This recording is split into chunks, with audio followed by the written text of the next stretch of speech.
තථා චක්කවාලේසු අත්‍රා ගච්ඡන්තු දේවතා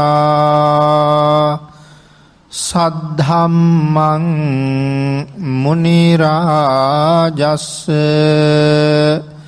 සුනන්තු සග්ග මොක්ඛදං ධම්මස්සවන කාලෝ අයං බදන්තා ධම්මස්සවන කාලෝ අයං බදන්තා ධම්මස්සවන කාලෝ අයං බදන්තා නමෝ තස්ස භගවතු අරහතු සබ්බ ධම්මේසු අප්පටිහත ඥානචාරස්ස දස බලධරස්ස චතු වේසාරජ්‍ය විසරදස්ස සබ්බ සත්තුත්තමස්ස ධම්මිස්ස රස්ස ධම්ම රාජස්ස ධම්මස්සාමිස්ස තථාගතස්ස සබ්බඤුනෝ සම්මා සම්බුද්දස්ස නමෝ තස්ස භගවතු අරහතු සබ්බ ධම්මේසු අප්පටිහත ඥානචාරස්ස දස බලධරස්ස චතු වේසාරජ්‍ය විසරදස්ස සබ්බ සත්තුත්තමස්ස ධම්මිස්ස රස්ස ධම්ම රාජස්ස ධම්මස්සාමිස්ස තථාගතස්ස සබ්බඤුනෝ සම්මා සම්බුද්දස්ස නමෝ තස්ස භගවතු අරහතු සබ්බ ධම්මේසු අප්පටිහත ඥානචාරස්ස දස බලධරස්ස චතු වේසාරජ්‍ය විසරදස්ස සබ්බ සත්තුත්තමස්ස ධම්මිස්ස රස්ස ධම්ම රාජස්ස ධම්මස්සාමිස්ස තථාගතස්ස සබ්බඤුනෝ සම්මා සම්බුද්දස්ස සද්ධර්ම ශ්‍රාවක කාරුණික ගුණගරුක බෞද්ධ පින්නතුනි බොහෝම ශ්‍රද්ධාවෙන් යුක්තව ඔබ සියලු දෙනාම සැදී පැහැදී සූදානම් වෙන්නේ තථාගත ශාන්තිනායක සම්මා සම්බුදුරජාණන් වහන්සේ විසින් ලෝක සත්වයන් පිළිබඳව අපරිමිත දයාවෙන් කරුණාවෙන් මෛත්‍රියෙන් යුක්තව අවබෝධ කරගෙන දේශනා කොට වදාළ පරම ගම්බීර වූ ශ්‍රී සද්ධර්ම රත්නයෙන් අබමල් රේණුවකටත් වඩා අඩු බොහෝම පුංචි කොටසක් දේශනා කරවගෙන ධර්ම ගෞරවය පෙරදරි කරගෙන දේශනාගත ධර්මය ශ්‍රවණය කරන්නත් එසේ ධර්ම ශ්‍රවණය කිරීමෙන් ලැබෙන අවවාද අනුශාසනා තම තමන්ගේ ජීවිතවලට එකතු කරගෙන වඩාත් නිවැරදි මෙලව ජීවිතයක් සකස් කරගන්නත් ඒ තුළින් සුගතිගාමී වූ පරලොව ආයිති භවයකින් සැනසීමේ උතුම් පරමාර්ථයත් ඇතුවයි මේ ධර්ම ශ්‍රවණය කරන්න සූදානම් වෙන්නේ. පිනතුනේ ධර්ම ශ්‍රවණය කිරීම මේ සංසාරයෙන් එතර යන්න බලාපොරොත්තු වෙන කෙනෙකුට ඉතා අවශ්‍යම කාරණාවක්. සසරින් මිදෙන්න සද්ධර්ම ශ්‍රවණය කරන්න සූදානම් වෙන පිරිසකට ශ්‍රවණය කරන්න ධර්මයේ දානය කිරීම තවත් ඉතා සුවිශේෂී පින්කමක්. ඒ නිසා මේ ශාසනය උගන්වා වදාළ මහත්ඵල මහානිසංසදායක වූ එකම දානමය පින්කම බවට ඒ සද්ධර්ම දානය අයිති වෙනවා. මේ සත්පුරුෂ පිරිස ඒ මහානීය පින්කම සිදු කරගන්න සූදානම් වෙන මොහොත. එහෙමනම් අද ඔබේ උතුම් පින්කම මුදුන්පත් කර ගැනීමෙහිලා ධර්ම දේශනාව හැටියට සිදු කරන්න මං අද මාතෘකාව කර යොදාගත්තේ උදාන පාළියේ සඳහන් වෙන මේ ජුන්හ කියන සූත්‍ර දේශනාව. මේ සූත්‍රය හඳුන්වන්න තවත් නමක් තියෙනවා. ඒ යක්ක ප්‍රහාර සූත්‍රය කියලත් මේ සූත්‍රයේ හඳුන්වනවා. උදාන පාළියේ තමයි සඳහන් වෙන්නේ. විශේෂයෙන් අග්‍රශ්‍රාවකයන් වහන්සේලා දෙනම පිළිබඳව කරුණු ටිකක් සාකච්ඡා කරන සූත්‍ර දේශනාවක්. සම්මා සම්බුද්ධ ශාසනයේ කොයිතරම් අසිරිමත්ද? ඒ ශාසනය තුල හැසිරුණ ඒ ශ්‍රේෂ්ඨ භික්ෂූන් වහන්සේලා කොයිතරම් 이르දිමත්ද? මොන තරම් පුණ්‍යවන්තයන්ගෙන් සපිරුණ ශාසනයක්ද කියන කාරණාව කියාපාන තවත් අපූර්ව සූත්‍ර දේශනාවක් තමයි මේ ජුන්හ සූත්‍රය. අපේ බුදුරජාණන් වහන්සේ මේ කාලේ වැඩ හිටියේ රජගහ නුවර වේලු වන විහාරේ. රජගහ නුවර තිබුණා උණ වනාන්තරයක්.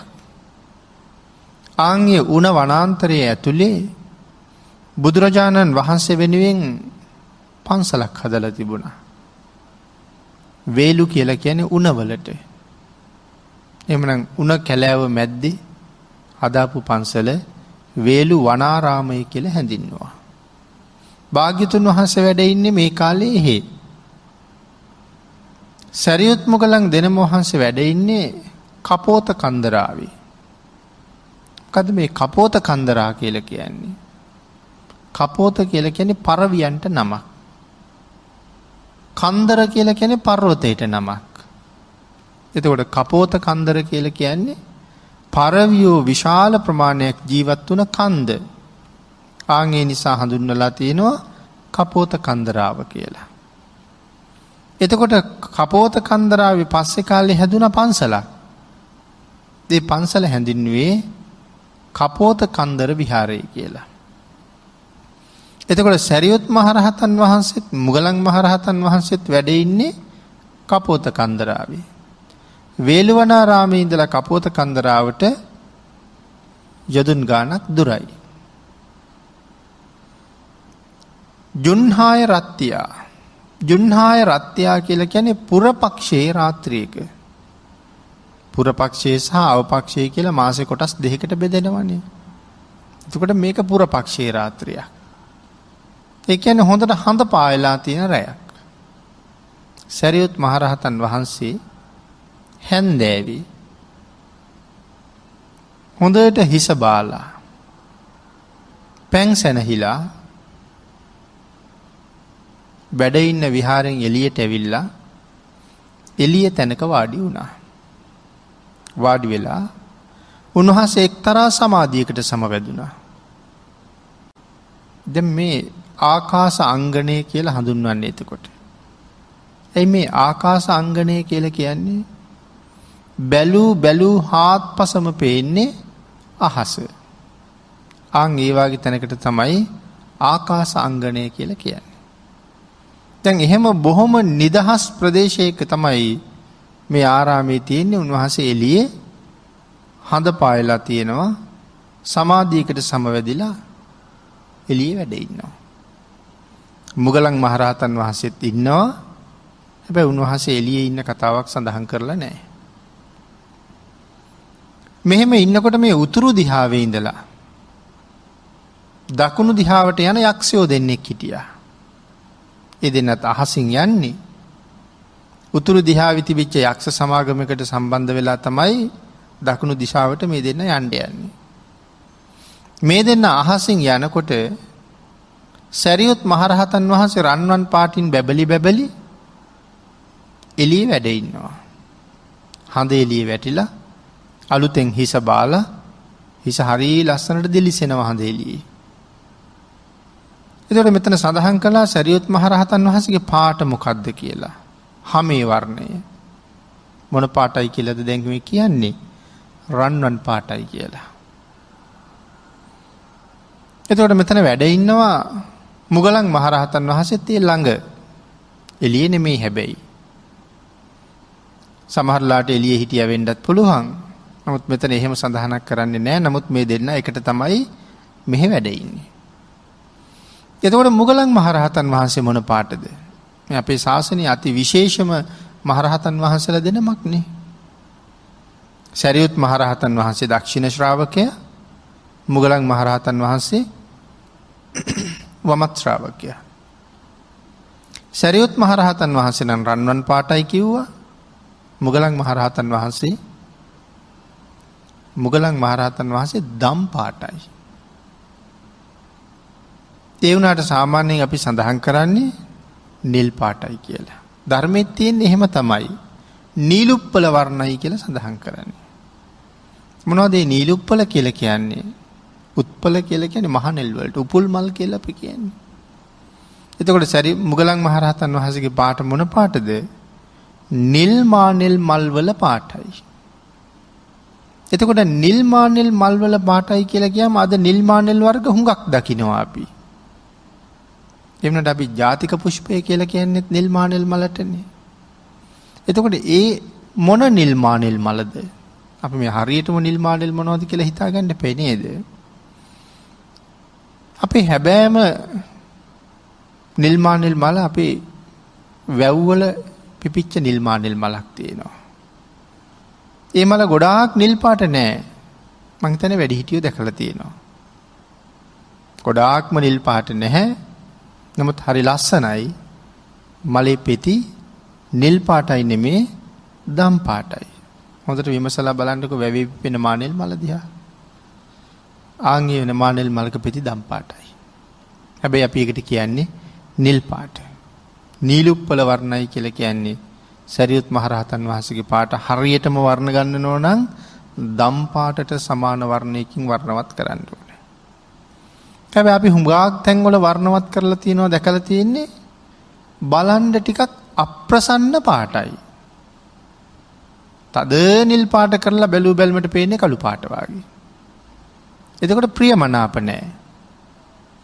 මහා කල්ප අසංකේයිකුත් ලක්ෂයක් පාරමිතා පුරලා තියෙන්නේ මේ උත්තමයන් වහන්සේලා දෙන්න මොකටද?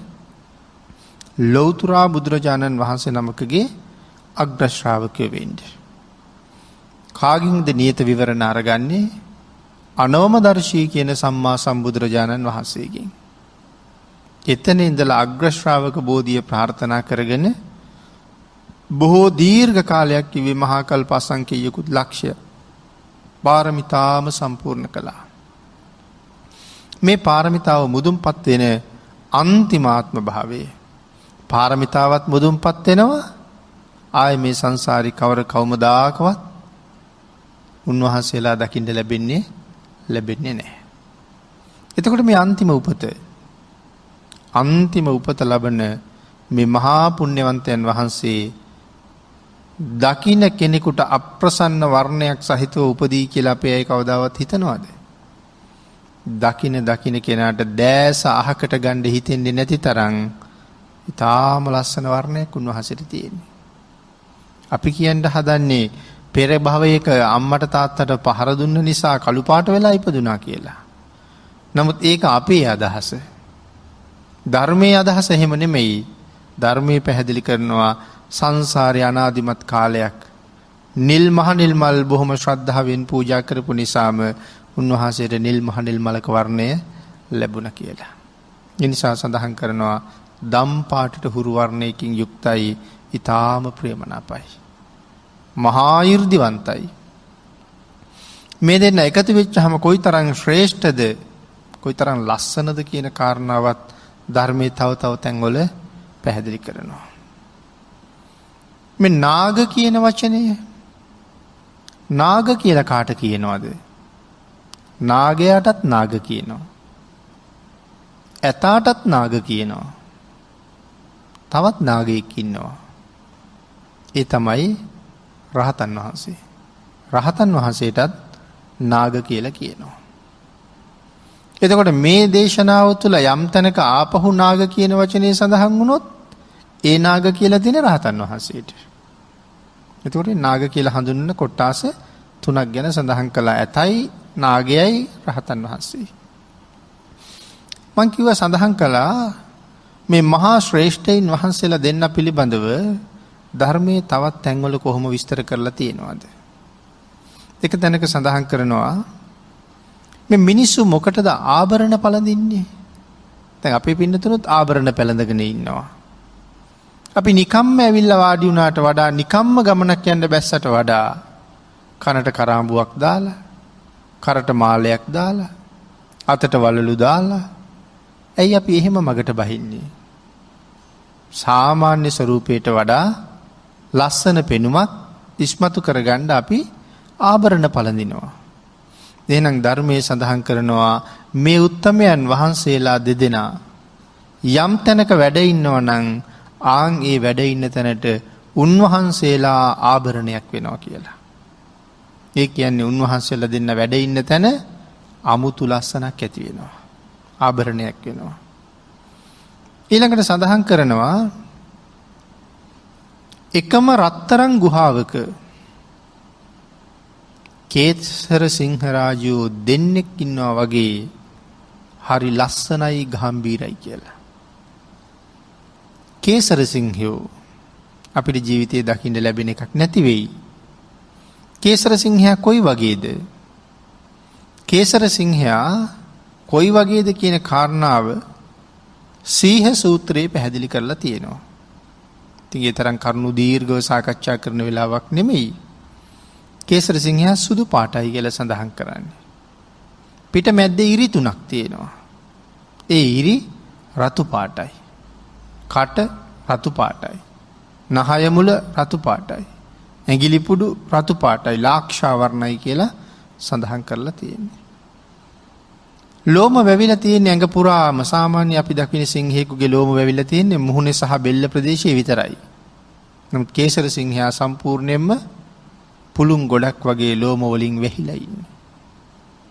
පුදුම තේජාන්විතයි. රත්තරන් ගුහාවක, රිදී ගුහාවක, මනෝසීල ගුහාවක, මේ වගේ ගුහාවල් තමයි වාසය කරන්නේ. පලිඟු ගුහාවක මේ වගේ තැන්වල හැර කේසර සිංහයා කොහොමවත් ජීවත් වෙන්නේ නැහැ. එතකොට තව කෙනෙකුට ආයෙ ප්‍රශ්නයක් එනවා කොහෙද මේ රත්තරන් ගුහා තියෙන්නේ කියලා. ඒ කාරණාවම ධර්මයේ සඳහන් කරනවා හිමාලයේ තමයි එවන් ගුහාවල් තියෙන්නේ. ඒ කියන්නේ අපිට පේන හිමාලය වෙනයි, මහරහතන් වහන්සේලා දකින හිමාලය වෙනයි, 이르දිවන්තයන්ට පේන්නේ හැබැයි හිමාලය. තන් ඒ හිමාලය තමයි මේ රත්තරන් ගුහා තියෙන්නේ. එතකොට රත්තරන් ගුහාවක් ඇතුලේ හිතන්නකෝ අපි මේ රත්තරන් මාලයක් නූල් පොටක් වගේ දාගන්නෙත් දාපුවම ලස්සනයි කියලා. එතකොට ඒ තරම් දිලිසෙන රත්තරන් ගුහාවක් වෙච්චහම ඒ ගුහාව ඇතුලේ සුදුම සුදු පාට මහ ගාම්භීර පෙනුමක් තියෙන සිංහරාජයා කොයිතරම් තේජාන්විතව බබලිනවද? ආන්ගේ ගුහාව ඇතුලේ එවන් සිංහයෝ දෙන්නෙක් හිටියොත් කොහොම වෙයිද? මුන්වහන්සේලා දෙන්න එකතු වෙච්ච තැන ආංගේවා ඊට වඩා ප්‍රතාපවත් කියලා සඳහන් කරනවා. ඊළඟට සඳහන් කරනවා එක තැනක ඉන්න ව්‍යාග්‍රෝ දෙන්නෙක් වගේ කියලා. තව තැනක සඳහන් කරනවා මනාව මල් පිපුණ හොඳට මලින් පිරීලා තියෙන සල් වනාන්තරයකට ඇතුල් වෙච්ච චද්දන්ත හස්සි රාජ්‍යෝ දෙන්නෙක් වගේ කියලා. ඇත් කුල වලින් ඉහළම කුලය. චද්දන්ත ඇත්තු. ඒ චද්දන්ත කියලා කියන්නේ ඒ ඇතාට දල 6ක් තියෙනවා. අන් ඒකයි චද්දන්ත කියන්නේ. දත් 6ක් තියෙන නිසා චද්දන්ත කියනවා. එවන් චද්දන්තයෝ දෙන්නෙක් සල් වනාන්තරයක හැසිරෙනකොට කොච්චර ලස්සනද. මේ මහා නාගරාජයින් දෙදෙනා යම් සාල වනාන්තරයක වැඩ හිටියොත් ඒ චද්දන්තයෝ ඉන්නවට වඩා ලස්සනයි කියලා සඳහන් කරනවා. ඊළඟට සඳහන් කරනවා පින්නතුනි ඉඹුල් වනාන්තරයක ජීවත් වෙන ගුරුළු රාජයෝ දෙන්නෙක් එකට එකතු වෙච්ච තැන කොයිතරම් ලස්සන වෙයිද? ඊට වඩා හරිම ලස්සනයි. ඊටාම 이르දි සම්පන්නයි ප්‍රතාපවත්. මේ මහරහතන් වහන්සේලා දෙන්න එකතු වෙච්ච තැන.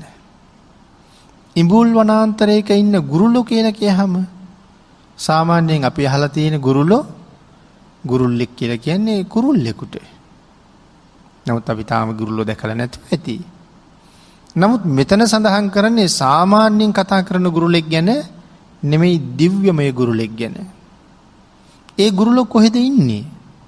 සඳහන් කරනවා සාගරයේ ඈත කඳු වලල්ලකින් වට වෙච්ච තැනක පිහිටලා තියෙන ඉඹුල් වනාන්තරයක තමයි මේ ගුරුලෝ ජීවත් වෙන්නේ කියලා. එතකොට මේ ගුරුලෙක් කොච්චර ලොකුද? ධර්මයේ සඳහන් කරනවා එක්කෙනෙක් යදුන් 150ක් විතර දිගයි කියලා.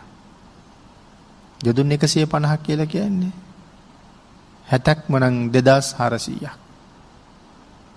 අපේ ඇහැටවත් හිතාගන්න පුළුවන්ද? මනසට දැනෙනවද 60ක්ම 2400ක් දිග ගුරුලෙක් කියන්නේ? නමුත් එහෙම ගුරුලෝ ඉන්න බව ධර්මයේ සඳහන් කරනවා. එහෙමනම් එවන් ගුරුලෝ දෙන්නෙක් එකතු වෙච්ච තැන කොයිතරම් ප්‍රතාපවත්ද? මේ මහා ශ්‍රාවකයන් දෙන්න එකතු වෙච්ච තැන ඒ තරම් ප්‍රතාපවත් ඒ වගේම හරිම ප්‍රියමනාපයි දැකුම් කලුයි කියලා සඳහන් කරනවා. ඊළඟට සඳහන් කරනවා එකම පාණ්ඩු කම්බල ශෛලාශනයක වාඩි වුණ මේ සක් දෙවි රජවරු දෙන්නෙක් වයි කියලා. සක්‍ර රජවරු දෙන්නෙක් වගේ කියලා. සක්‍ර රජුරුව මොනතරම් ප්‍රතාපවත්ද? තේජවන්තද? පාණ්ඩු කම්බල ශෛලාශනයේ කොයිතරම් තේජවන්තද? ගල් වලින් නිර්මාණය වෙච්ච යදුන් 60ක් දිග, යදුන් 50ක් පළල, යදුන් 15ක් උස මේ අපූර්ව ආසනයේ තමයි පාණ්ඩු කම්බල ශෛලාශනය කියන්නේ. මේක ඉඳගන්නේ එක සක්‍රයක් විතරයි. යම් දවසක මොන හේතුවෙන් හරි මේක දෙන්නෙක් ඉඳගත්තොත් එහෙම ඒ ආසනයේ කොයිතරම් අපූර්වට විරාජමාන වෙයිද? මේ මහෝත්තමයන්න් වහන්සේලා දෙන්න යම් තැනකද එතන ආන් ඒ වාගේ බබලෙනවා කියලා සඳහන් කරනවා. එකම විමානයක ඉන්න මහා බ්‍රහ්ම රාජවරු දෙන්නෙක් වගේ. එකම අහසට හඳවල් දෙකක් පායහම ළඟින් අහස කොයිතරම් සුන්දර වෙයිද? එකම අහසක ඉරවල් දෙකක් පෑවුවොත් ළඟින් අහස මොනතරම් තේජවන්ත වෙයිද? හිරු මොනතරම් තේජවන්තද? එක සූර්යයෙක් මේ තරම් ප්‍රතාපවත් වෙනකොට දෙන්නෙක් පායහම මේ මහා නාගරාජයෝ දෙන්න යම් තැනක ඉන්නවා නම් ආන් ඊට වඩා ප්‍රතාපවත් කියලා සඳහන් කරනවා. අන්න ඒ නිසා මේ මහා උතුමාණන් වහන්සේලා දෙන්න පිළිබඳව ධර්මයේ තවත් බොහෝ කරුණු විවිධ සූත්‍රවල විවිධ තැන්වල විස්තර කරලා තියෙනවා. ඉතින් ඒ කාරණාව සඳහන් කළේ මේ මහා තේජවන්තයින් දෙදෙනා කොයිතරම් ශ්‍රේෂ්ඨද? මෙවන් උතුමන් වහන්සේලා මේ ශාසනයේ වැඩ හිටියා. ඉතින් කොච්චර පාරමිතා පිරුවා කියලා සඳහන් කළාද? මහා කල්ප අසංකේයකුත් ලක්ෂ එකක්. මේ අන්තිම ජීවිතේ. එහෙමනම් අන්තිම ජීවිතේ කවදාවත්ම අප්‍රසන්න වර්ණයක් සහිතව උපදින්නේ නෑ අග්‍ර ශ්‍රාවකයන් වහන්සේ. අපිට හිතාගන්න බැරි තරම් පාරමිතා පුරලයි තියෙන්නේ. උන්වහන්සේලාගේ බ්‍රහ්මචර්යාව ගැන සඳහන් කරනකොට එතන සඳහන් කරනවා බ්‍රහ්මචාරී කියන වචනේ නම් අපි හැමෝම දන්නවා. නමුත් මේ උතුමන් වහන්සේලා දෙන්න ගැන කතා කරනකොට සඳහන් කරන්නේ අත්‍යන්ත බ්‍රහ්මචාරී කියලා. එතකොට අපිට අලුත් වචනයක් ඒක අත්‍යන්ත බ්‍රහ්මචාරී. ඇයි ඒ අත්‍යන්ත බ්‍රහ්මචාරී කියලා කියන්නේ? සාමාන්‍ය කෙනෙකුට නම් හිතාගන්නවත් බැරි දෙයක්. මේ අග්‍ර ශ්‍රාවක තනතුරු සාක්ෂාත් කරන්න කලින් එක දිගටම ආත්ම 500ක්ම දෙන්න ඉඳලා තියෙන්නේ පැවිදි වෙලා. එක දිගටම ඍෂි ප්‍රෞජාවෙන් පැවිදි වෙලා ඉඳලා තියෙන්නේ. ආත්ම 500ක්.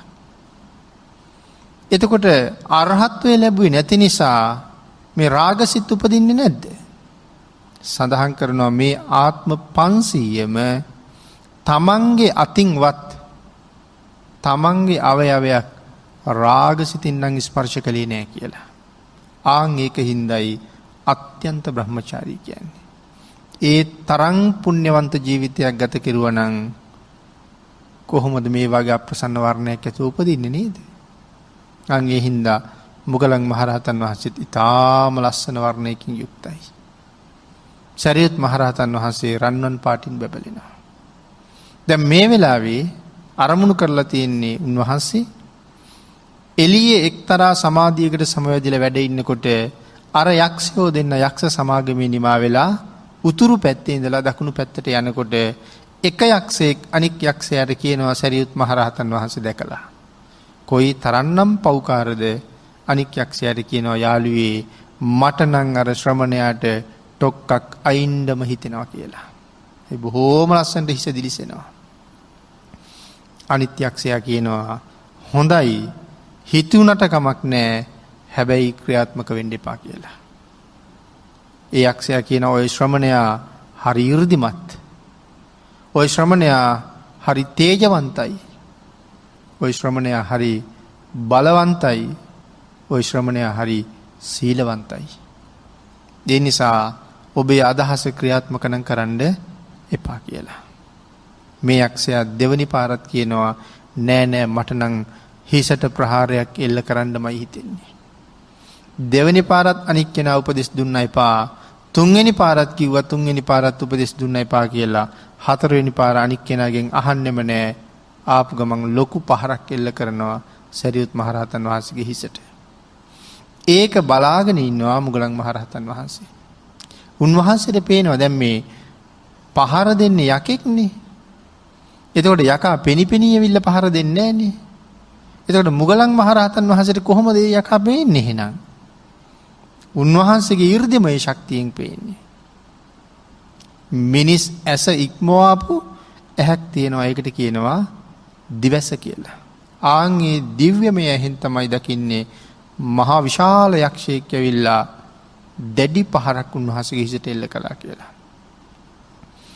එතකොට ඇයි මේ යක්ෂයාට රහතන් වහන්සේට පහරක් එල්ල කරන්න හිතුනේ? අනික් යක්ෂයා කියනවා එපා කියලා. මෙයාට හිතනවා ගහන්න ඕනේ කියලා. මේ තමයි සංසාරේ කේන්තියක තරහවීමක හැටි. අමනාපයක්. අපිටත් එහෙම සංසාර අමනාපකාරයෝ හම්බ වෙනවා. ඔබ අපි ඔක්කොටම. සමහර වෙලාවක බාණ්ඩකෝ මෙහෙම හිතලා. සමහර මිනිස්සු අපිට හම්බ වෙනවා. ඒගොල්ලෝ අපිට පුදුම ලෙන්ගතුයි. නොයෙක් ආකාරයෙන් අප උපස්ථාන කරනවා. හම්බෙච්චාම ඊටාම ලෙන්ගතු විදිහට කතා බහ කරනවා. ඒ වුණාට ඒ මිනිස්යාගෙන් මේ ජීවිතේ අපිට වෙච්ච කිසිම වරදක් නැහැ. ඒ වුණාට අපි කතා කරන්න හිතෙන්නේ නැතුව යනවා අපිට. අපිට කිසිම දෙයක් කරලා නැහැ. ඒ වුණාට දැක්කහම එළියට එන්න හිතෙන්නේ නැහැ. මූණ දෙන්න හිතෙන්නේ නැහැ. අපිට ප්‍රියක් ඇති වෙන්නේ නැහැ. එහෙම අවස්ථා අපේ ජීවිතවල අපිට මුණ ගැහෙනවා. ඇයි? මේ ජීවිතේ නම් ඒගොල්ලෝ එක මොකවත් නැහැ. පෙර දවස්වල පෙර සංසාරේ ලොකු අමනාපකම් තිබිලා තියෙනවා. ආන් ඒ නුරුස්නා ගතිය තමයි මේ ජීවිතේටත් මේ හැවිල්ලා තියෙන්නේ. කොච්චර භයානකද ඒක? දැන් මේ යක්ෂයාට විපාක දෙන්නේ ආන් ඒ භයානක බව. දැන් යක්ෂයාට කේන්ති ඇති උනේ කවුරු ගැනද? රහතන් වහන්සේ නමක් පිළිබඳව. අපිට නම් මේ සාමාන්‍ය මිනිහෙක් පිළිබඳව කේන්තියක් ඇති වෙච්ච එකේ තරම් දෙයක් නෙමෙයි. හැබැයි ඉතින් ඕක දිගට පැවතුනහම ඒ මිනිස්සයා දවසක රහත් වෙලත් අපිට ඒ කේන්තිය આવුත් නම් හැබැයි හරි භයානකයි. ආන් ඒක නිසා තමයි කවුරුවත් එක්ක වෛර බඳින්න හොඳ නැත්තේ. කවුරුවත් එක්ක අමනාපකම් තියාගන්න හොඳ නැත්තේ. ව දිගින් දිගට යන්න පුළුවන් ඉඳා. නැත්තම් යක්ෂයාට ගහන්න නෙමෙයිනේ හිතෙන්න ඕනේ දැක්ක ගම. මේ තරම් සුන්දර රූපයක් තියෙන. රත්තරන් පාටින් දිලිසි වැඩ ඉන්න මේ මහරහතන් වහන්සේ දැක්කහම දන ගහන්න හිතෙන් දෙපේ ළඟට ඇවිල්ලා. මෙයාට හිතුනේ වඳින්නද? නෑ, එයාට හිතුනේ ගහන්න. ඒක තමයි සංසාරේ කේන්තික ස්වභාවය. ඒකයි මං කිව්වේ අපිටත් ඒක දවසක ওই විදිහට බලපාන්න පුළුවන්. ඒ නිසා හිතවලා මනාපකම් අයින් කරගෙන ජීවිතේ දැවි දැවි ජීවත් වෙනවට වඩා සතුටින් ජීවත් වෙන එක හරි වටිනවා. මෙයා ගිහිල්ලා ගියපු ගමන් පාරක් ගැහුවා. හැබැයි ගහපු ගමන් කෑ ගහන්න පටන් ගත්තා. දැවෙනවා කියලා කෑ ගැහුවා. අතච්ච පනසෝ යක්ඛෝ ඩයිහාමීති වත්වා. මම දනවා කියලා කෑ ගැහුවා. දැන් ඉන්නේ තව අහසනේ. අහසේ ඉන්න බෑ, දැන් මෙයා පිච්චෙනවා.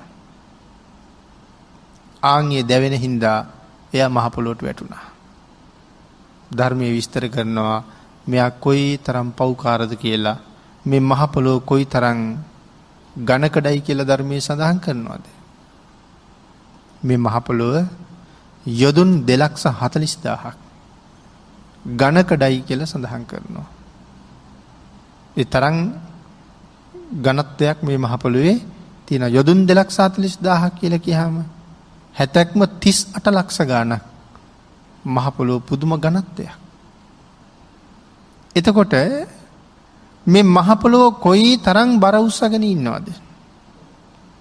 කොයි තරම් බර දේවල් තියෙනවද? තට්ටු 25-30 උස ගොඩ නැගිලි තියෙනවා. තව නොඑක ආකාරයෙන් බර යාන වාහන මේක උඩට පාත් වෙනවා. මහ පොළොවට බර ඇද්ද? මහ පොළොවට ඒවා බර නැතුව ඇති. ඇයි කොයි තරම් දේවල් මේක උඩට බරට පාත් කළත් ඒ ඔක්කොම නිර්මාණය කළේ පිටසක්වලකින් ගෙනල්ලා නෙමෙයි, මේ මහ පොළොවෙන් අරගෙන තමයි ආපහු එක එක නිර්මාණ කරලා තියෙන්නේ. ඒ හින්දා බර වෙන්නේ නැහැ. මහා මේරු පර්වතය යොදුන් 1,68,000ක් උසයි කියලා කියන්නේ. මුහුද යට යොදුන් 84,000ක් තියෙනවා. මුහුද උඩ යොදුන් 84,000ක් තියෙනවා. එතකොට මුළු පර්වත රාජ්‍යය යොදුන් 1,68,000ක්. මේ මහ පර්වත රාජ්‍යයත් උස්සගෙන මේ මහ පොළොව නිශ්චලව පවතිනවා. ඒ මහ පර්වත රාජ්‍යයත් උස්සගෙන නිශ්චලව පවතිනවා නම් සඳහන් කරනවා මේ මහා පෞකාරයාගේ බරණන් උස්සන්න මහ පොළොවට බෑ කියලා. එතකොට මෙයා කරගත්ත පවේශයේ මෙසේ පවද්ද? මේ මහ පෞකාරයා උස්සන්න මහ පොළොවට බෑ කියලා සඳහන් කරන්නේ. ආන්ගේ බැරි හින්දා දනවා කියලා මහ පොළොවට වැටිච්ච ගමන්ම මොකද මහ පොළොවට උනේ? මහ පොළොව ඈත් වුණා. උස්සගෙන ඉන්න බෑ වගේ නිකන්. ඈත් වෙනවත් එක්කම අවීචියෙන් ආපු ගිනි දැල් කෑ ගහද්දින් එහෙමම වෙලාගෙන අවීචියටම අරගෙන ගියා. හැබැයි අනික් යක්ෂයා කිව්වා එපා ගහන්න කියලා. එතකොට සරියොත් මහරහතන් වහන්සේට ගහපු පාර හරියට ආනන්තරීය පාප කර්මයක් හා සමානයි. ආනන්තරීය පාප කර්මයක් කළත් අතරක් නෑ, නිරේමයි. වැඩිම අවීචියට. එතකොට සරියොත් මහරහතන් වහන්සේ ඝාතනය කළා නෙමෙයි, රහතන් වහන්සේ නමක් ඝාතනය කිරීමනේ ආනන්තරීය. නමුත් සරියොත් මහරහතන් වහන්සේට ගහපු පාරත් ආනන්තරීය කර්මයේ වගේම මහ බලවත් කර්මයක්. ඒ උන්වහන්සේගේ සීල තේජසේ තරම්ම උතුම් නිසා. මේ යක්ෂයා ගහපු පාර පුංචිද? ඒක සඳහන් කරනවා වෙනම මධ්‍යම පුරුෂයෙකුගේ රියනෙන් රියන් 7.5ක් විතර උස. ඒකට රියන් 7.5ක් කියලා කියන්නේ අඩි 10කටත් වඩා වැඩි. රියන් 7.5ක් විතර උස ඇතෙක්. ආන්ගේ ඇතාට මේ යකා ගහපු පාර වැදුනා එහෙමනම් සඳහන් කරනවා සම්පූර්ණයෙන් මහ පොළොව කඩාගෙන ඇතා ගිලෙනවා කියලා. ඒ තරම් ලොකු පාරක්. එතකොට මේ පාර හිතා ගන්න පුළුවන්ද? අද තියෙන ලොකු බැකෝ යන්ත්‍රයක් ගෙනල්ලා ඇතාට පාරක් යන්නත් එයා මහ පොළොව කඩාගෙන යට යන්නේ නැහැ. එහෙනම් යක්ෂයාගේ ප්‍රහාරයේ එසේ මෙසේ පහරක්ද? ආන්ගේ තරම් පාරක්. මහා පර්වතයකට මේ යක්ෂයාගේ පාර වැදුන නම් ගල් පර්වතයකට සඳහන් කරනවා වළඳක් කුඩු වෙනවා වගේ ඒ පර්වත රාජයා කුඩු වෙනවා කියලා. එතකොට අපිට හිතා ගන්නවත් බෑ පාර කොච්චර ලොකුද කියලා. යක්ෂයෙක් ගහන පාර. මේක දැකලා තමයි මුගලන් මහරහතන් වහන්සේ ඇවිල්ලා අහන්නේ පින්වත් සාරිපුත්තයන් වහන්සේ ඔබ වහන්සේට යැපෙන්න පුළුවන්ද? ඔබ වහන්සේට පහසුවෙන් වැඩ ඉන්න පුළුවන්ද? ඔබ වහන්සේට මොකවත් අපහසුයක් නැද්ද? ඔබ වහන්සේ සුවෙන්ද? එහෙම අහනවා ඇවිල්ලා. ඒ දැන් පහරේ ප්‍රමාණයත් මුගලන් මහරහතන් වහන්සේ දන්නවා. පහර එල්ල කරනවත් මුගලන් මහරහතන් වහන්සේ දැක්කා. ආංගීලයි සඳහන් කරනවා පින්වත් මොග්ගල්ලාන මට කිසි අපහසුවක් නැහැ. මට පහසුවෙන් යැපෙන්න පුළුවන්. මට හොඳින් ඉන්න පුළුවන්. මට කිසිම අපහසුවක් කරදරයක් නැහැ. ඒ වුණාට මගේ හිස ටිකක් රිදෙනවා. හිසේ කැරකැවිල්ලක් වාගේ තියෙනවා. කියලා සඳහන් කළා. ආංගිතෝට මුගලන් මහරහතන් වහන්සේ සඳහන් කරනවා ආශ්චර්යයි ස්වාමීනි ආශ්චර්යයි. අද්භූතයි ස්වාමීනි අද්භූතයි. එයි මේ අද්භූතයි කියලා කියන්නේ පෙර කවදාවත් වෙලා නැති දෙයක්. බුදුරජාණන් වහන්සේගේ සුවිශේෂී ලක්ෂණ පිළිබඳව කරුණු පැහැදිලි කරන අපූර්ව සූත්‍රයක් තියෙනවා. ඒකට කියන්නේ ආශ්චර්ය අද්භූත ධර්ම කියලා. ආශ්චර්ය අද්භූත ධර්ම සූත්‍රය. එතකොට අද්භූත කියන්නේ ඇයි? පෙර කවදාවත් වෙච්ච නැති දෙයක්. පෙර නොවූ විරූ තරම් දෙයක්. එහෙනම් මෙතන ආශ්චර්යයි අද්භූතයි ස්වාමීනි. පෙරනම් මෙහෙම දෙයක් වෙලා නැහැ. මෙන්න මෙහෙම යකෙක් මෙන්න මේ විදිහේ පාරක් ඔබ වහන්සේට එල්ල කළා. රියන් 7මාරක් උස තියෙන ඇතෙකුට ගැහුවනම් ඒ පාර ඇතා මහ පොළොවේ ගිලෙනවා ස්වාමීනි. නමුත් ඔබ වහන්සේ කියනවා කිසිම අපහසුයක් නැහැ කියලා. හැබැවින්ම අද්භූතයි ස්වාමීනි ආශ්චර්යයි. දැන් මේ මහා මුගලන් මහරහතන් වහන්සේ සරියුත් මහරහතන් වහන්සේගේ 이르දි ශක්තිය වර්ණනා කරනවා. එතකොට සරියුත් මහරහතන් වහන්සේ සඳහන් කළාද මොන තරම්නම් මේ මහා උත්තමයන් වහන්සේ නිහතමානීද? සඳහන් කළේ නෑ. ඇත්තද? මට ඕක ඒ තරම් දෙයක් නෙමෙයි. පෙරත් මේ වාගේ 이르දීන් මම දක්වලා තියෙනවා. ඒ හින්දා ওই යක්ෂයාගේ ප්‍රහාරය මට ලොකු පහරක් නෙමෙයි කියලා කියන්න ගියාද? කවදාවත් එහෙම කියන්නේ නැහැ. තමන්ගේ හැකියාව කියාපාන්න යන්නෙම නෑ. පුදුමාකාර නිහතමානිකම. තමන්ගේ 이르දි ශක්තිය ගැන කතා කරන්න ආපු මහමුගලන් මහරහතන් වහන්සේට සඳහන් කරනවා ඔබ මෙතන මහා යකෙක් දකිනවා. කොයි තරම් ශ්‍රේෂ්ඨද? මොග්ගල්ලාන ඔබ මොන තරම් 이르දිමත්ද? ඔබට මේ වෙලාවේ මෙතන යකෙක් පෙනුණා. හැබැයි මට පාංශු පිසාචයෙක්වත් පෙවුන්නේ නැහැ. ඒ කියන්නේ තා චූටි සතෙක්වත් මම දැක්කේ නැහැ. මුත් ඔබට යකෙක් පේනවා. ඔබ මොන තරම් නම් 이르දිමත්ද කියලා උන්වහන්සේගේ 이르දිය වර්ණනා කරනවා. ආන් එහෙම උන්වහන්සේගේ 이르දිය වර්ණනා කරලා උන්වහන්සේලා දෙන්න එහෙම කතා කර කර වැඩ ඉන්නවා. ආන් ඒ උන්වහන්සේලා දෙන්නගේ සාකච්ඡාව කාටද ඇහෙන්නේ? වේළුවනාරාමේ වැඩ ඉන්න බුදුරජාණන් වහන්සේ අහගෙන ඉන්නවා. එතකොට දැන් භාග්‍යතුන් වහන්සේට මේ යොදුන් ගානක් ඈත මේ කතාව ඇහෙන්නේ. කොහොමද බුදුරජාණන් වහන්සේ ඒක අහගෙන ඉන්නේ? මිනිස් කන ඉක්මවලු පිරිසිදු වූ දිව්‍යමය කනින් භාග්‍යතුන් වහන්සේ මේ හඬ අහගෙන ඉන්නවා. දිබ්බසෝතේ. මේ මහා උත්තමයන් වහන්සේලා දෙන්නගේ සාකච්ඡාව. ඒක අහගෙන ඉන්න අපේ බුදුරජාණන් වහන්සේ උදාන වාක්‍යයක් ප්‍රකාශ කරනවා. ඒක තමයි උදානය කියලා කියීමක උදාන පාළියේ තියෙන්නේ. මොකද්ද භාග්‍යතුන් වහන්සේගේ උදානය? භාග්‍යතුන් වහන්සේ සඳහන් කරනවා යමෙකුගේ හිත මහා ගල් පර්වතයක් වාගේ නොසැලෙනවද? අටලෝ දහමින් කම්පා නොවෙනවද? සාමාන්‍ය මිනිස්සු සතුටු වෙන තැනක සතුටු වෙන්නේ නැද්ද? සාමාන්‍ය මිනිස්සු සතුටු වෙන තැනක සතුටු වෙන්නේ නැද්ද කියන්නේ? අපි නම් රාගයේ හින්දා සතුටු වෙනවා. තව කෙනෙක් තණ්හාවෙන් සතුටු වෙනවා. මට මෙච්චර ලැබුණා. ලැබෙන්න තියෙනවා, ලබා ගන්න ඕනේ. ඒවා ලැබෙන බව දැනගත්තාම තණ්හාව නිසා අපි සතුටු වෙනවා. අනේ කාරණාවයි මේ කියන්න හදන්නේ. සාමාන්‍ය කෙනෙක් සතුටු වෙන තැනක සතුටු වෙන්නේ නැද්ද?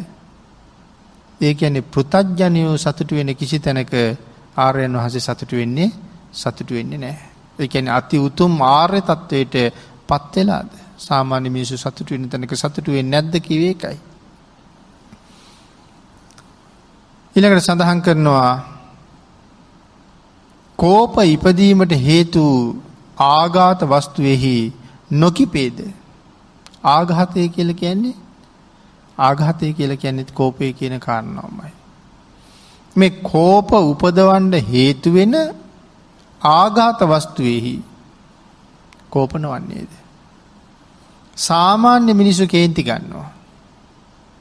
නමුත් මේ රහතන් වහන්සේ කේන්ති ගන්නේ නැහැ.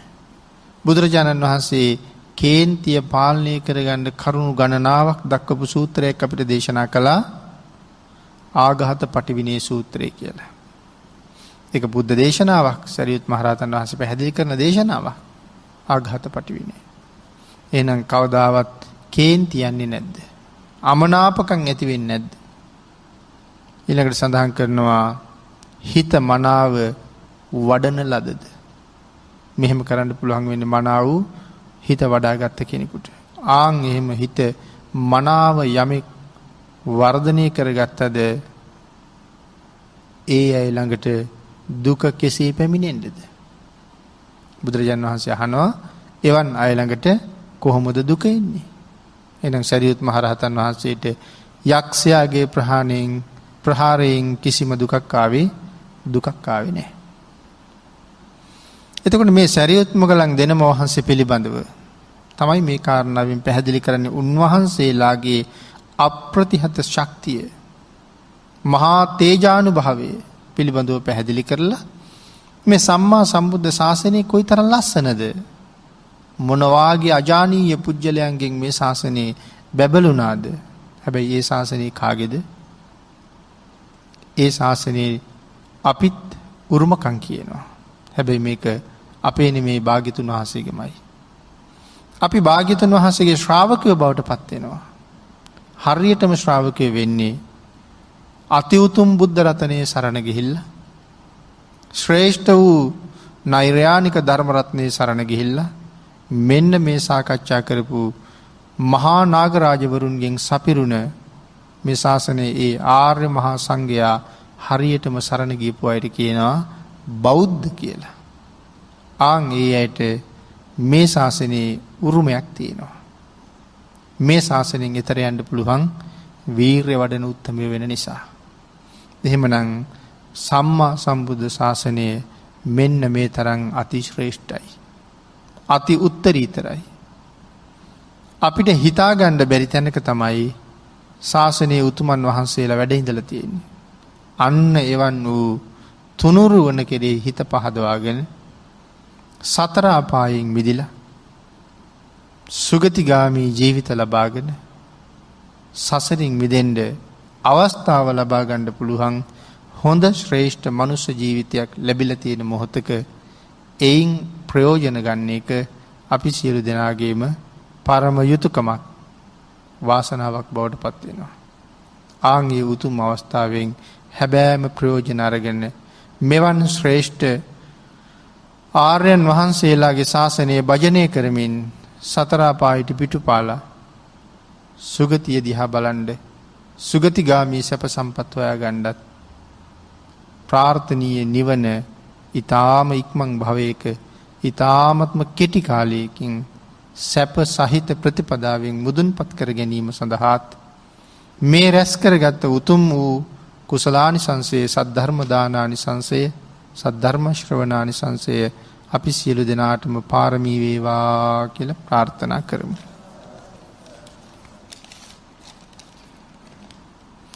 අද ධර්ම දේශනාවේ දායකත්වය පඩිවෙල කුලියාපිටියෙහි පදිංචි ඒ රම්මණිකේ මහත්මිය විසින් අද දින 70 වන ජන්මදිනයේ සමරන පඩිවෙල කුලියාපිටිය පදිංචි ඒ රම්මණිකේ මෑණියන්ට රත්නත්‍රී ආශිර්වාදයේ ප්‍රාර්ථනා කිරීම මේ පින්කමේ උතුම් බලාපොරොත්තු අතර මුලින්ම සිහිපත් කරනවා. ඒ වගේම පඩිවෙල හා කුලියාපිටිය පදිංචිව සිට නැසී ගිය ගුණවර්ධන කණුගල පියාණන් ඇතුළුව මියගිය සියලුම ඥාති මිත්‍රාදීන් හට පින් පැමිණවීම පිණිස මෙම ධර්ම දානමය පුණ්‍ය කටයුත්ත සිදු කරන බව සිහිපත් කරනවා. ඊට අමතරව දෙසැම්බර් මාස ජන්මදිනයේ යෙදෙන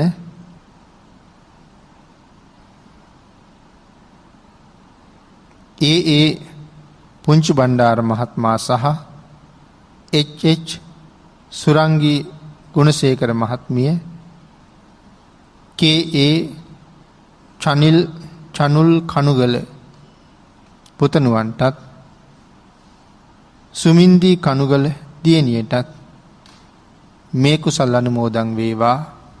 තුනුරුවන්ගේ උතුම් ආශිර්වාදය ලැබේවා. නිදුක් නිරෝගී භාවයේ චිරජීවනයේ උදාපත් වේවා කියලා ආශිර්වාද කරනවා. පින් අනුමෝදන් කළ සියලු දෙනාටම පින් අනුමෝදන් වේවා. ආශිර්වාද කළ සියලු දෙනාටම රත්නත්‍රී ආශිර්වාදයෙන් නිදුක් නිරෝගී භාවයේ චිරජීවනයේ උදාපත් වේවා කියලා ප්‍රාර්ථනා කරමු.